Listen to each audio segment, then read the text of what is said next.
Before we go on to the sessions at the end of this, a topic very near and dear to my heart. The Nature of Cities has produced over the last couple of years 2 books of flash fiction, of very short fiction about future cities, that you can actually hear some of the stories of in the garden if you wander by the Story Grove, it's called. And so I was really excited when my friends Madhu and Mitch wanted to put this session together. Beyond dystopias, can fiction help shape the urban imaginary for a better future? I think the answer is yes, and let's find out why. Great. Thank you, David. So I'm Mitch Pavao-Zuckerman. I'm an associate professor of environmental science at the University of Maryland in College Park. And I'll let Madhusudan introduce himself. Yeah, hi, thanks, David. And it's really kind of a dream session for me as well to have this panel together and these wonderful authors together. So I'm Madhusudan Katti, I go by Madhu. I'm an associate professor for leadership in public science at North Carolina State University. And we have our panelists, I guess, from across the globe now, across many time zones. Yeah, and so this dialogue actually began as lots of things tend to as a Twitter conversation, where a few of us started to try to brainstorm a cross-university and cross-discipline course that would use science fiction as a way to think about design and scenarios and human environment interactions in cities. And as we started gathering ideas and potential readings for this, we've identified a few authors, and we had the opportunity to invite some of them here today to talk with you about these ideas. So the theme we're going to explore is how fiction can draw from and inform reality, and how the authors we've invited here to this panel, how they think about ecology, how they think about nature and environment in building their fictional worlds, particularly with an eye to the spaces that we're concerned with here, the built, urbanized, and human-managed landscapes. So we're going to introduce our panelists. First joining us is Cadwell Turnbull from Raleigh, North Carolina. He is author of The Lesson, and his latest novel is No Gods, No Monsters. He also teaches creative writing at NC State University. His novel, The Lesson, was a winner of the 2020 Newcomb Institute Literary Award, and No Gods, No Monsters was listed in NPR's Best Books of 2021. His work touches on themes of identity, justice, and class with an eye towards contemporary fantasy. I don't know if you want to add anything at this point, Cadwell, but we'll have people do some reading in a second. Oh, no, that was great. Thank you so much. Yeah, sure. And hey, everybody. Hey, Annalie. Hey, Jeff. Hey, Harini. Okay, so I'm going to read from a short story that was published in The Verge for its Better Worlds project. And it was asking us to imagine a better world, better future. And I wrote about St. Thomas, where I grew up in the Virgin Islands, 26 or so years in the future after a hurricane has devastated the island for the dozenth time. So I'll read from a little further in. Okay, all right. Let me bring it over here. The final piece of St. Thomas's transformation is common, the open source artificial intelligence based on the principle of accessible knowledge. The strong AI gets its name from the commons, a concept of public ownership of resources for the collective good. Common is governed by a federation of collective institutions from all over the world that are devoted to the mission of AI as a public resource.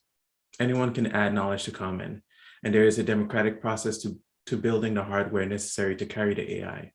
Common is decentralized and spread across all the devices that run its software. Tech cooperatives create vessels to hold AI, from literal black boxes to robots. But most people use practical vessels like smartphones and watches. St. Thomas has a home share and a rideshare program managed through Common, but they also update their stock of hurricane relief resources through the AI. Way back when, We used to talk about all the things that we lost after a hurricane, Dr. Stevens says, as we make the 20-minute trek to Theodore Bashalter Drive. But now we talk about what we have, what we can give to each other. Common can provide regular updates of cleanup efforts and forward help requests. It can notify first responders in times of emergency. When we arrive at Theodore Bashalter Drive, 24 people are already working on our stretch of road, clearing debris. We join in, and Dr. Stevens doesn't waste time before chatting up everyone. She came down for the hurricane season, Stevens says, pointing at me. What you got a death wish or something? The man asks. I tell him that journalists do it all the time. Get in early before devastation makes it difficult, to be there when the relief efforts begin.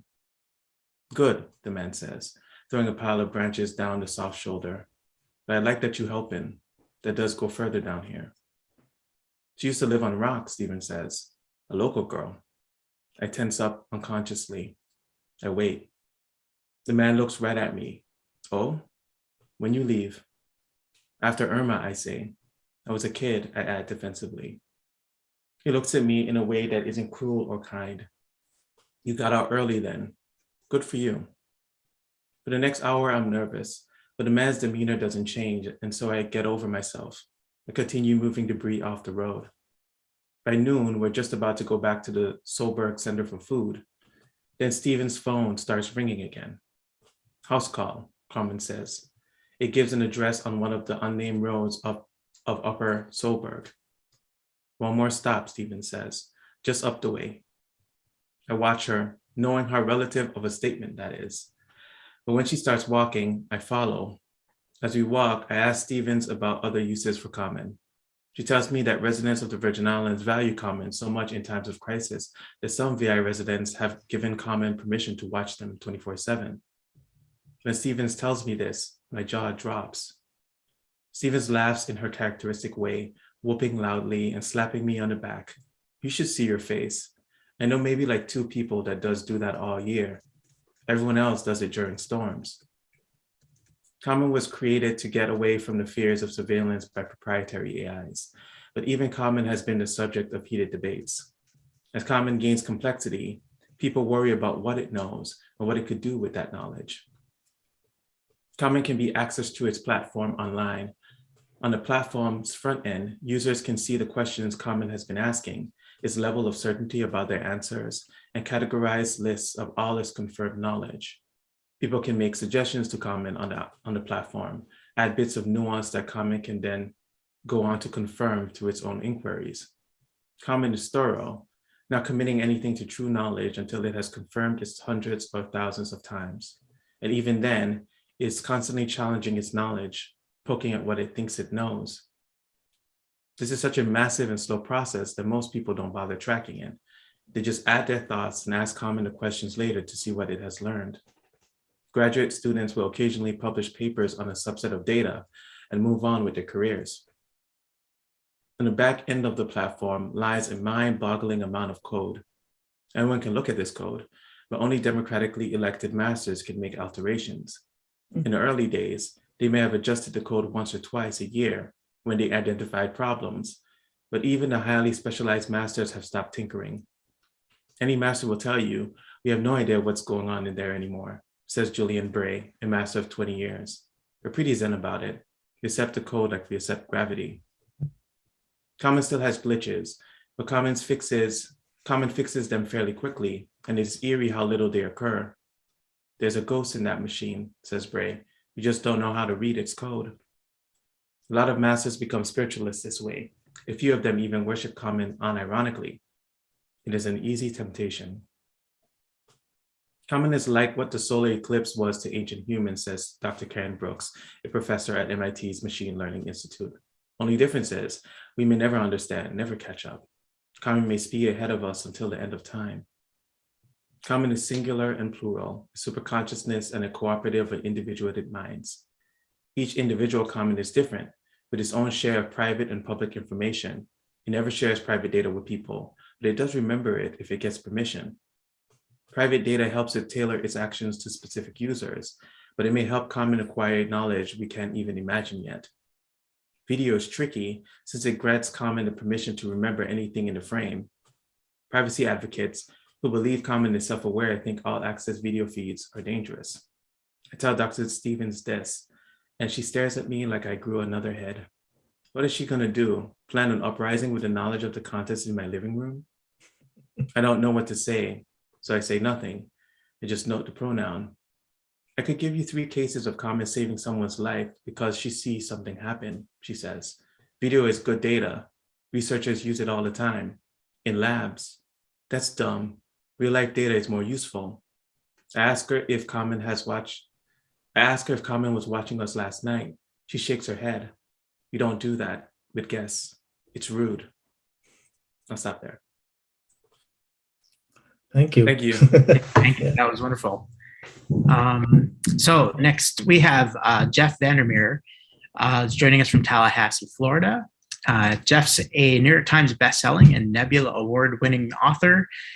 His books include the Area X collection that brings together the Southern Reach trilogy, which includes Annihilation. His latest novel is Hummingbird Salamander, and his work brings together themes of postmodernism, eco-fiction, climate change, and post-apocalyptic fiction. He's also working on some interesting rewilding in his yard if you follow him on Twitter. So I'll give Jeff the mic, and thanks for being here.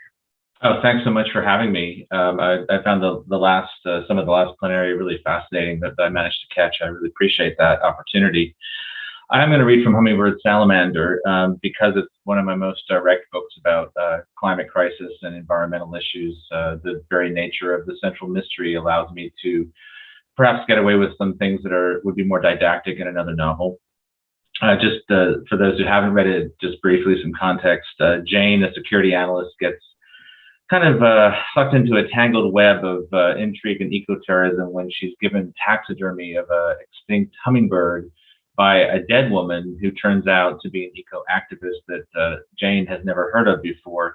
And as she kind of delves into the mystery of who Sylvina was, in part because it's possible that Sylvina has decided before her death to employ more extreme methods of kind of rebalancing the world. Jane has this inkling that she really needs to find out what Sylvina was up to. And in the excerpt I'll read, Jane's investigation of Sylvina has led her to the abandoned Unitopia, an eco-commune or learning center that was Sylvina's kind of middle-of-the-road, kind of bourgeois initial approach to ecology and education, which I thought of as being this very interesting thing where it's like, what are the limits of a conventional approach to teaching ecology and everything, and what that means in terms of how people respond to climate crisis. Can you take a middle road, or do you have to do something a little more radical, no matter what that might mean? So I'll just read a short section where Jane encounters Unitopia, which at this point has been abandoned as a failure. The front part was the abandoned visitors center with a high ceiling and museum-like displays. A row of huge circular photos had been positioned at eye level along the outer wall to show views of different habitats. Some of it faded, all of it faux cheery in design.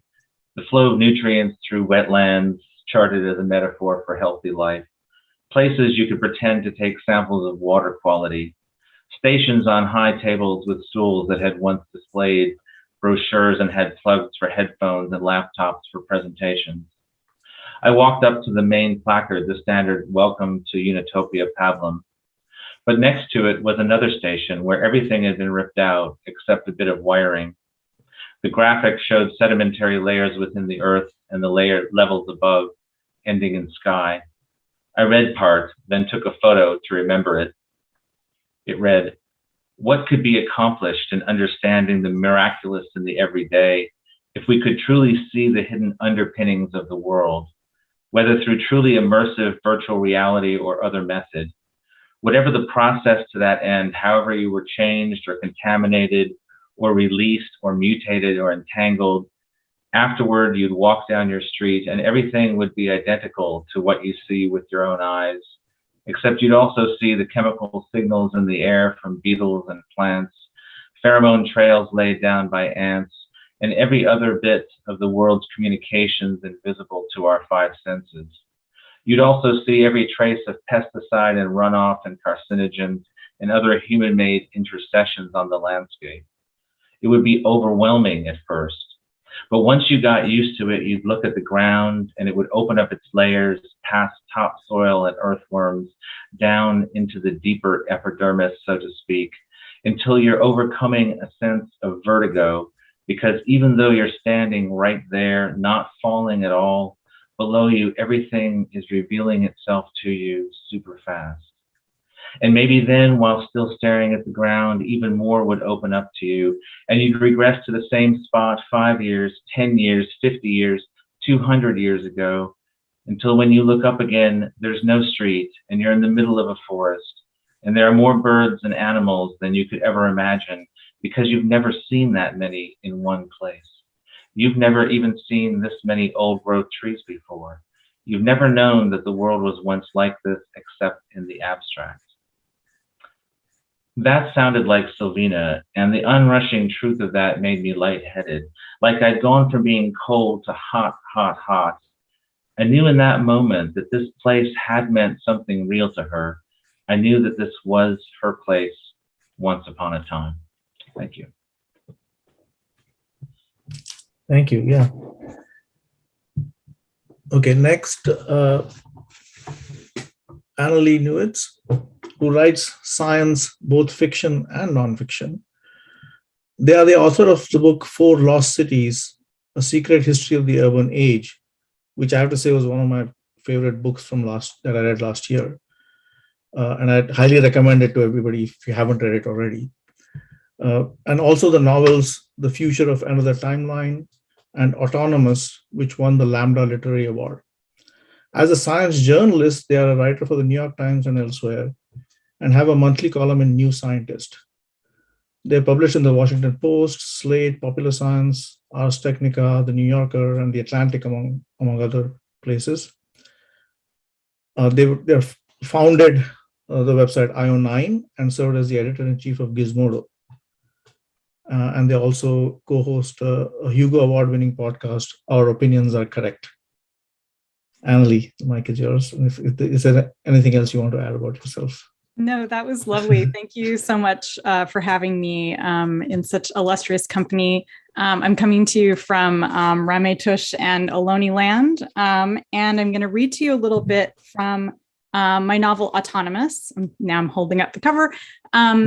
I am really preoccupied in my writing with questions around labor and how labor fits into urban ecosystems and environments. It's something I know you all have been talking about already at this conference. And so I don't write utopias, I don't write dystopias. I always say I write topias. And so this book, Autonomous, it's set about 150 years in the future.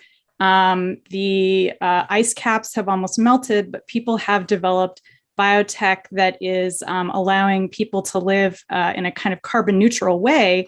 However, they've also reinstituted a global system of indentured servitude. And so I'm just going to read you a little section from where one of the characters who is searching for a missing person goes to Las Vegas, which is the center of the human resources industry. The sky rained pixels, and the market awnings expelled cool mist as fine as smoke. Under its climate-controlled bubble, Vegas never changed. Projectors painted the dome above them with fantastical weather. Today it was Jupiter's diminishing megastorm depicted in a lurid red, its sluggish whirl of clouds filling the strip with a surreal, ruddy light. Tourists pressed past Elias to the tram windows, eager to ogle the city's monumental architecture. There were silver and gold buildings so narrow they looked like playing cards balanced on their edges, bulbous palaces, simulated cities, their landmarks rendered in caricature, transparent inverted pyramids, and of course, the famous gardens whose sculptures were made of fire, fountains, music, wild animals, giant robots, and full-scale replica slave ships. Everywhere on the moving sidewalks and hologram-infested streets, there were human resources for sale. Each market center had its specialty, from gardeners and domestics to secretaries, engineers, and bookkeepers. The indentured with high levels of education were expensive, hidden from the crowds, stocked in display rooms with the tools of their trades. You found them one per room in the labyrinthine hallways of the market centers. But others were expensive because they were beautiful. They were not hidden away. These, led on show leashes, their skin glowing with cosmetics and hair piled in luxurious shapes, were what pulled murmurs from the throats of Elias's fellow passengers. They sighed at the pretty things augmented to be prettier. They joked about being rich enough to afford one. At each stop, the tram disgorged more of its human contents, shoppers and gawkers alike, until Elias rode alone in the direction of Wynn Market. Through the windows, he saw a woman in a matte rubber spray-on bodysuit. She looked almost robotic. Seeing his eyes on her, she spun slowly, her perfect lips forming a perfect kiss. A bored-looking sales rep held her leash. His button-down shirt rippled with an illegible logo for the company selling her. Wynn Market was built around the ruins of a card-shaped palace. Once a luxury hotel, like most of the markets on the Strip, Wynn had suffered some kind of catastrophe in the 21st century that made melted skeletons of its penthouses. Only its intact lower floors were inside the dome, which curved sharply overhead. At the foot of the Wynn Market building was a vast bazaar of stalls, containers, and prefab sheds that spread confusingly down Wynn Lane, which bisected the Strip at this point. In truth, Vegas was not domed so much as tubed. From above, the Strip was like a long, gently curving cylinder. At one end, it was capped by a transport center. At the other, it radiated outward into a series of smaller tubes like tributaries. Many of these were little more than improvised tent shanties filled with lukewarm, stale air. Wynn Market, where the cheapest contracts could be negotiated, stood at the nexus of all these branches. Thanks. Thank you. That was wonderful. I'm just thinking Vegas is already feels to me always like a fictional place. So last but not least, we have Harini Nagendra, an old friend. It's really nice to see you here today. Harini Nagendra is actually one of my ilk, I guess, an ecologist who has now made the transition to writing fiction. And I'm excited to read her new book that's coming out soon. But in case you don't know her, Harini is a professor in the Azim Premji University in Bengaluru in India. She's the director of the research center at the university and leads the university's Center for Climate Change and Sustainability. Over the past 25 years, she's been at the leading edge of research examining conservation in forests and cities in South Asia, from the perspective of both landscape ecology and social justice. For her interdisciplinary research and practice, she has received many awards, including the 2009 Cozzarelli Prize from the US National Academy of Sciences, the Eleanor Ostrom Senior Scholar Award in 2013.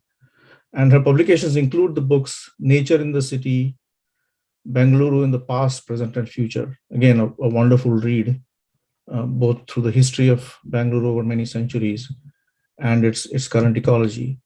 And that was in 2016. And then 2019, she published Cities and Canopies, Trees of Indian Cities, which is a fantastic example of a science-art collaboration with the artist Seema Mandoli.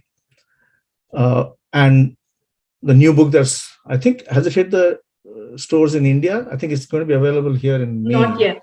Not yet, okay. May. It's called the Bangalore Detectives Club. So that's your foray into fiction. So the mic is yours, Harini. Thank you so much. And I have to say, Cadwell, Jeff, Annalie, this has been such a pleasure. So thank you very much, Mitch and Madhu. Annalie, I love this, what you're saying about writing Topia. And I think I'm going to steal that if you don't mind, because this is I love reading all kinds of things, but personally, I can't write dystopic, and I write more positive fiction. So as Madhu says, I've been writing nonfiction for a long time, trying to see how we can communicate. Ecology is one of those disciplines where you feel like Nero feeling, while the world is burning around you, you feel like you need to communicate to people. And unfortunately, we'll end up preaching to the choir so often. We need to get outside that. So my public writing on nonfiction has been largely to communicate with a wider variety of people who might like nature, especially in cities, but don't know why we need it, or And fiction writing is just something I've always done as a side thing. And now my new book, which is the first of a series set in colonial Bangalore, 1920s Bangalore. The first book is the Bangalore Detectives Club, which is coming out in end of April in the UK and India, and early May in the US. And the book follows a young bride who's a mathematician who loves swimming, who goes detecting in a sari, a very feminist young woman set in 1920s Bangalore, with a doctor husband and breaking boundaries. And where I'm interested in is looking at this fusion between the way the British colonial empire views nature in Bangalore, and that's the backdrop, as well as the way the native Indian community views nature. And to me, it's also a way of giving people through history an insight of how different people can view nature and how we can build relationships that are more aligned with the relationships that many of us in the global south see with nature, where it's less recreational, as I will talk about it. The British colonial way of dealing with nature is all about hunts and manicured gardens and imposing a mastery or a dominion on nature. And the Indian way is much more organic. So I'll describe I'm just going to read from two very different scenes, one in the British cantonment, Bangalore, and then I'll move to the Indian part of Bangalore, which the British call the native part of Bangalore. The first one is in the cantonment, and it starts with Ramu and Kaveri entering the Cubbon Park, which was created by Lord Cubbon, from an area that used to be a tank bed, and going into a club, which is Century Club. The sultry evening temperature dropped by several degrees as the carriage took a sharp right turn, entering the densely wooded grounds of the Cubbon Park. The hooves of the majestic Arabian horses clocked along the driveway of the Century Club, drawing up at the entrance of the party hall. They had arrived. Kaveri's gaze took in every inch of her surroundings. The main hall of the Century Club glowed in the yellow light of the electric lamps, the sturdy furnishings of teak and rosewood, offset by the delicate garlands of white jasmine, red roses, and orange marigold, draped around the pillars like serpents. The lamps were particularly impressive, mounted on tall iron pillars, enhanced by ornate cornices and curls. Outside, the gentle scritch of a broomstick announced the presence of a gardener, sweeping up the fallen leaves from the grassy lawn where dinner would later be laid out. A servant appeared silently on their left-hand side, bowing deferentially as he helped Ramu out of his coat. Ramu tipped the cart driver, telling him to have a good supper and pick them up in a few hours. The carriage driver nodded cheerfully. His family lived nearby and were expecting him home for dinner. Aware that the gesture made her seem more like a bashful child than a distinguished wife, Kaveri could not help but cling to Ramu's side as they walked onwards into the club. Animal heads were mounted like trophies along the wall, repulsing and intimidating her. A series of glassy-eyed deer with impressive antlers gazed mournfully down at them, and two large stuffed bison heads drooped their once lethal horns towards the couple, defeated. Kaveri tried her best to walk around the snarling bearskin that adorned the floor, and as she caught sight of the two life-size tiger skins mounted on parallel walls, Ramu felt her shudder. I told my father that we shouldn't install these awful dead animals, he said, softly, so only she could hear. He didn't listen? Kaveri whispered, averting her eyes from the glassy stare of the stuffed tiger in front of them. Its snarling face was vicious and yet somehow deeply pitiable at the same time. No, Ramu let out a sigh. It's a British thing to do, he continued. Go on a hunt, carefully protecting themselves from any real danger, of course, by flanking themselves with natives to watch out for the tigers and beat them a safe path through the jungle.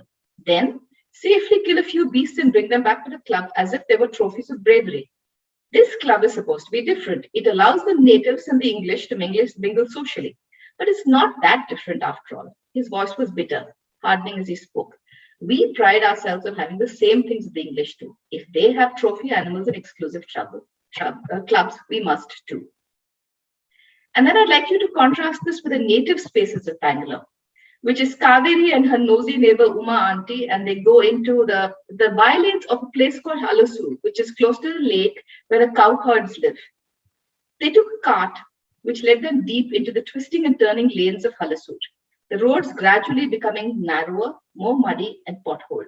The spectacular flowering trees that blind the British cantonment and areas around the hospital had given ways to straggly roadside castor plants and ekegada, untidy scrubby plants and lanky coconut trees, laden with nuts and full of the screeching of monkeys and crows. Ismail had heard a British sergeant who had recently moved into Bangalore dismiss the native areas of the city as a metropolis of monkeys. The casual dismissal of the white colonists stung, but the menace of monkeys was real. The two women wrapped their saris around their heads to provide protection from the hot midday sun and walked to the vegetable market at the corner of the road where they hailed a cart. Climbing into the cart, they set off to the inner streets of the Halasur cowherds colony, an area that traditional women like them would not dream of entering in normal circumstances. The cart passed by Halasur Lake. With calm waters, cows grazing, and women washing clothes at the water's edge, it represented a beautiful panorama. Kaveri stared at a woman standing in front of a large boulder with two baskets heaped with cow dung at her side. She was shaping the fresh dung into small balls and throwing them in an expert flick of her wrist onto the boulder, with the dung flattened out into a chapati-shaped patty sticking to the rock with ease. She'll come back in the evening and remove these once they are dried and take them for sale to the local market to use as fuel, Uma auntie explained as the horse plodded along the slippery, muddy lanes strewn with banana peels, discarded flowers, and dung of various kinds: dog, human, donkey, and pig. The horses' hooves clipped along the muddy Kacha road. Kaveri's saris received a splattering of mud as they moved over a puddle. The women held their saris higher around their calves to keep the hems from getting dirty. After paying the cart driver, they began to walk, deciding it would be easier that way to locate Venu and Manju's grandmother's home. There was barely any space for the cart to move along these narrow streets. Kaveri looked around and wondered. The entire atmosphere had changed. These streets were so unlike hers, which were silent with the men folk out at work and the women indoors cooking and cleaning for their families. The streets of Halsur was filled with noisy, chattering people with bullock carts tied to the post of houses and bullocks eating hay tethered next to the carts. At the front of most of the houses was an empty cow shed, indicating the cows had been taken out to graze. People stopped everywhere to stare at the ladies, young and old. The cowherds knew women like these well. Indeed, they went daily to their homes to supply them with milk, but they had never before seen them actually visit their part of the city. At each turn of the road grew narrower and more dusty, while the houses pressed closer to the road. The women moved past the market streets of Halsur, passing shops selling flowers, coconuts, and betel leaves, steel vessels and clothes, gold and silver.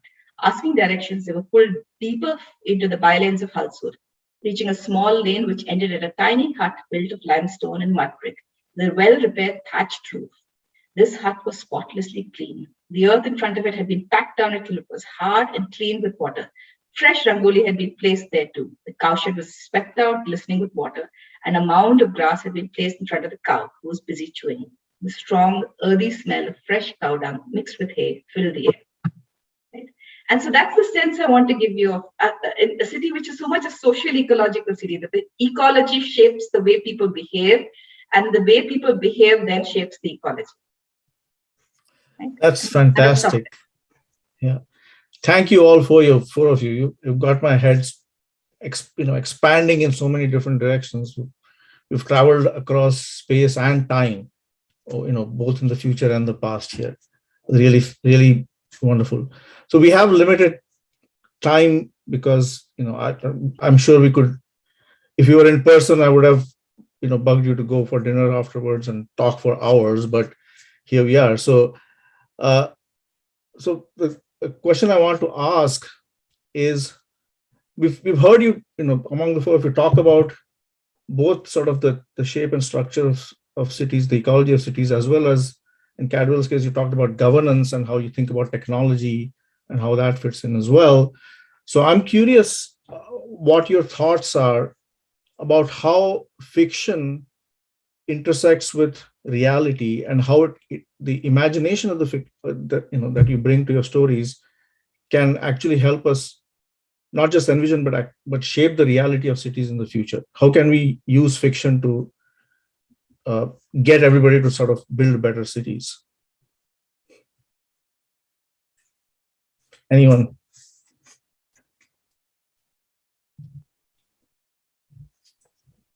Well, I'll start. One of the things that I often feel is that public policies are in themselves kind of a form of science fiction, especially if you're making urban policy, which oftentimes has to consider what people will be doing in the city in 50 years. If you're building like train infrastructure, it might even be like 100 years. So I think that one way that probably all of us think about our science fiction is a way of just getting people to start imagining how people will be living in cities as things change, as the climate changes, particularly. I think anyone who's writing science fiction that's set in the future that doesn't involve climate change,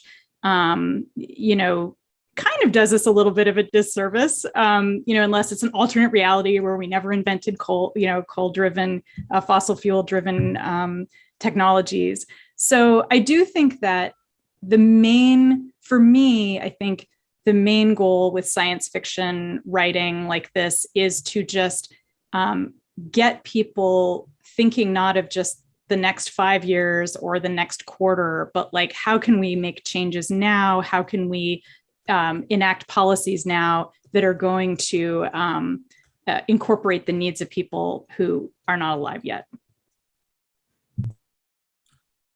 Yeah, I want to jump in and let's talk about it, what I think it's doing and why I think it's important to do this kind of stuff in fiction. For me, it's a question of accessibility.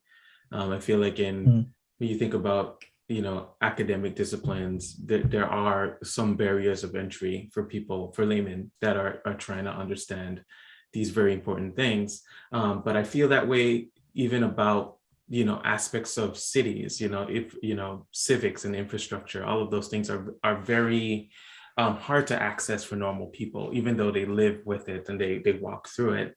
And I remember I asked a question to like my Facebook friends once about like civic fiction and whether or not people would read it. And everyone was like, no, that would be boring as hell. But I thought it was really interesting. And I think that, writing science fiction that's thinking about infrastructure, thinking about governance, or thinking about, I don't know, like a co-op AI is a way of kind of like doing that sideways or approaching that from another direction and giving people something to chew on, some prediction of what, could be possible, while also thinking about, and talking about systems and doing it in such a way that it's accessible to everyday people. Yeah, and I think I'd like to build on both of these because when we teach, especially that I've been, looking at the way teaching young people about issues of ecology and the environment and global planetary collapse has been going. The issues of climate anxiety are real, and I can see that the young people that we teach are getting much more anxious, and frankly, one can't blame them. And so how do you teach these things without making it so frightening that it's paralyzing? And that's a constant struggle in the classroom, right? So I find fiction is a much better way of dealing with this because some people write hopeful fiction, some people like dystopic fiction, but the dystopic fiction helps them express their anxieties in a way they can control and limit and deal with, as opposed to shutting it away. What we don't want is people to shut this away and say it's too paralyzing, I'm just going to go on with my life here. Right? Yeah. And so one thing we've been doing is winding up some of our courses with this last thing, where people bring in other ways of dealing with the world, the humanities essentially. And I remember one of the best classes we had where undergraduate students in their second year were bringing in Netflix shows, cartoons, manga, poems from different Indian languages. And it was just a beautiful class. We laughed, we cried a bit, but we ended on a very hopeful note. And otherwise, I think we wouldn't have done that. And for me, it's very important, but for them, I think even more, because that's the world they're going to go on, and that's the life they're going to grow up in. So I think fiction is just the best way for them to engage with the world and to do so with a sense of hope and control. Yeah, I agree with everything that everyone has said. The unique situation, I suppose, or semi-unique situation I find myself is living in a city with 55% urban canopy, robust karst water features to filter pollution and everything else. but with a political system in place that is rapidly destroying all of that, like it's actually the 1980s or 90s. Like what's happening here is what happened to a lot of Florida back then. And so it's kind of like seeing a potential utopia in terms of the best natural qualities integrated into a city dissipating before my eyes. And so, you know, and of course that's not, you know, in terms of social justice, that canopy isn't distributed evenly, obviously, and there are all kinds of issues with regard to that. But even, talking about speculation, talking about landscape as political and the uniqueness of landscape, you can't talk about infill in this town in the same way you can in a place that doesn't have an aquifer like we do, or rolling hills and whatnot. So I think very much about how landscape is specific. And one problem we have in the US, at least, is we have very non-specific development going in from these national development companies, which is a huge issue, because to get where we want to utopian-wise in terms of cities, we have to undo all this damage that's being done from the top down in these very generic subdivisions and everything else that creates sprawl, that is still creating sprawl that you would expect from the 80s or 90s. I think of the ravine I live on the edge of, where I feel very privileged and blessed, to have this half acre with this house that hugs the ravine and is fairly eco-conscious, was built by a FAMU graduate student here as like a model home for these ravines, but nobody wanted it because it's the South and it reads more like California. But the point is, there's no reason why we couldn't have this wooded trough at the bottom and have affordable housing along the top in the form of townhouses and apartments.